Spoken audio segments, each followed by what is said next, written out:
a small country at the end of the world. We have about a tenth of the population of Colombia.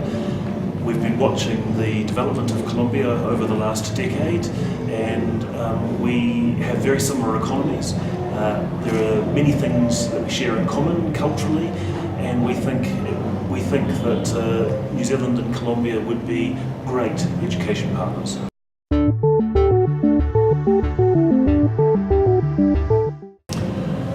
I think the key word is reciprocal. I think we can learn a lot, you can learn a lot, and the whole point of international education these days and internationalisation is that you have a mixing of cultures, you have a mixing of ideas. There'll be many things that Colombia has learned in terms of managing its natural resources that New Zealand can adapt, and many things that New Zealand has learned. And bringing our scientists together and our students together to be able to share those ideas, they spark new ideas, things that we would never have thought of otherwise.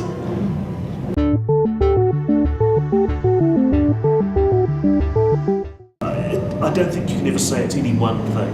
I think we've been very lucky that we've had a long, stable history and a society that has valued education, and so we've been able to build very strong universities over 150 years. We know now that the keys to basically good universities are globalisation. So it's about no country can do it by themselves. Every country needs to collaborate, and every country's cultures, societies and economies are now interdependent, and the more we can help grow those through education, the better.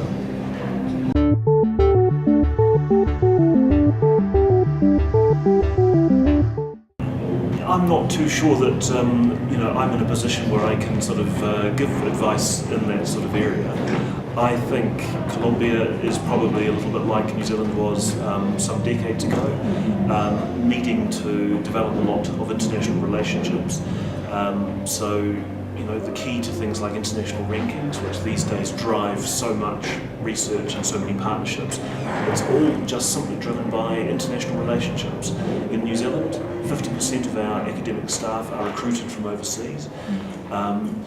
Most of our research is done internationally, so therefore all the things that drive international rankings, which are international citation rates, international research reputation, it's all about having those international relationships. If you don't have them, you'll never get the kind of the rankings and therefore the research and therefore the kind of education systems that will give Colombian citizens a world-class education.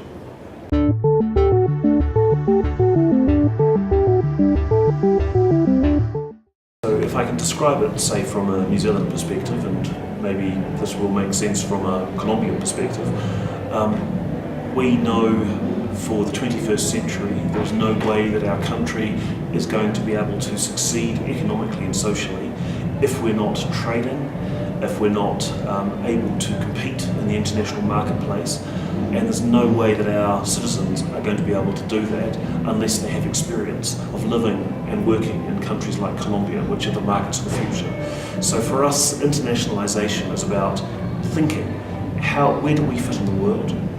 How do our citizens understand how the rest of the world operates? And how do we build relationships so that we are able to study together, to work together, to innovate together and to trade together?